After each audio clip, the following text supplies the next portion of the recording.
जय सेवा जाए बड़ा देवे सुमारियो, संजा सवेरे पूजा रे करियो।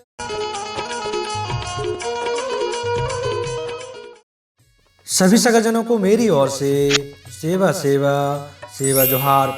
आप सभी सगाजनों का आपके अपने चैनल आओ गोंडवाना को जाने में हार्दिक स्वागत है। तो सगाजनों, जैसा कि आपने थंबनेल में ही पढ़ लिया होगा कि कोइतरों के त्योहार क्या कहते हैं, क्योंकि हर धर्म के अपने तीज त्योहार हैं, उनका अपना एक अलग महत्व है, उनको मनाने की वजह है। तो जाहिर सी बात है कि हम कोइतरों का भी अपने त्योहार मनाने का कोई कारण तो होगा ही होगा। तो आज के इस वीडियो में हम इसी टॉपिक पर बात करेंगे, जानेंगे कि आखिर कोइतरों के त्योहार क्या कहते हैं, किस हिसाब से त्योहार मनाए जाते हैं, क्यों मनाए जाते हैं। तो वीडियो बहुत ही खास होगा, अंत तक जरूर देखिएगा। जानकारी अच्छी लगे तो इसे लाइक करते हुए वीडियो को शेयर करना नहीं भूलिएगा। चैनल को अभी तक सब्सक्राइब नहीं किया है तो उसे सब्सक्राइब करना तो बनता है, क्योंकि आप सभी सगा जानते हैं कि मैं आप लोगों के लिए गोंड, गोंडी, गोंडवाना से संबंधित जानकारियां लाता रहता हूं। तो चलिए वीडियो के टॉपिक पर आते हैं। तो सगा साथियों, हम सभी सगा गोंडवाना के गंडजीव खुद को प्रकृति पुत्र कहते हैं, कोइतुर कहते हैं। वो क्यों? क्योंकि हमारी उत्पत्ति प्रकृति की गोद से हुई है, प्रकृति में घटित घटनाओं के कारण हुई है, ना कि अजीबोगरीब तरीके से। चूंकि हम प्रकृति पुत्र हैं तो हमने प्रकृति को बहुत ही करीब से जाना व समझा है। जिस तरह से जीने के लिए हवा, पानी, मिट्टी, अग्नि व आकाश की जरूरत होती है, ठीक उसी तरह से भोजन हमारे जीवन का प्रमुख अंग होता है, कृषि उसका एक मुख्य आधार होता है। कभी ऐसा भी दौर था जब हम फसल को जानते ही नहीं थे, हमें क्या खाना है क्या नहीं, यह भी हमारे लिए एक चुनौतीपूर्ण समय रहा होगा। पर प्रकृति ने हमें वो सब सिखाया व दिखाया जो हमारे लिए जरूरी था, हमारे जीवन के लिए जरूरी था।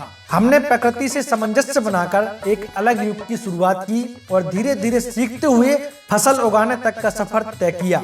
कहते हैं कि कोइतुर संस्कृति के सुंदर हार में पावन पंडुम यानी तीज त्योहार मोती की लड़ियों की तरह होते हैं, जो जीवन के प्रमुख अंग कृषि के मजबूत धागे में पिरोए हुए होते हैं। जो हम कोइतुरों के त्योहार होते हैं, ये फसलों के बीज परीक्षण, बीज प्रसंस्करण, बीज रोपण, फसल की सुरक्षा, फसल की कटाई, फसल के संग्रहण, अनाज भंडारण, अनाज संरक्षण और अन्य के समुचित उपयोग पर आधारित होते हैं। जैसे गांव में आज भी कृषि का प्रथम त्योहार बिदरी मनाया जाता है, जिसमें गांव के प्रत्येक सगा खेरोदाई में उपस्थित होकर ठाकुर देव के समक्ष एक छोटा सा खेत बनाकर उसमें खेती करते हैं, खेत को हल से जोतते हैं, फसल उगाते हैं, जिसमें गांव के प्रत्येक सगा खेरोदाई में उपस्थित होकर ठाकुर देव के समक्ष एक छोटा सा खेत बनाकर उसमें खेती करते हैं, हल जोतते हैं, फसल उगाती है तो जंगली जानवर परेशान करने आते हैं, हम उनको भगाने के उपाय करते हैं। वह सब प्रक्रिया हम पहले से ही दोहरा लेते हैं जो हमें आगे करना है,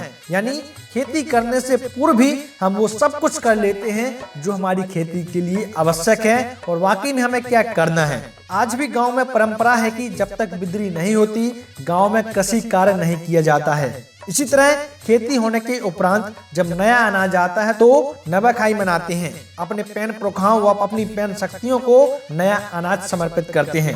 जब कृषि कार्य संपन्न होता है तो दियारी का त्योहार आता है, जिसमें हम विभिन्न प्रकार से मनोरंजन करते हुए, पैन शक्तियों को जागृत करते हुए, अपने खिला मुठवा को जागृत करते हुए कृषि के प्रमुख अंग बैलों, गायों व बकरियों को भोजन कराते हैं व स्वयं भी उनके जूठा अन्न ग्रहण करते हैं।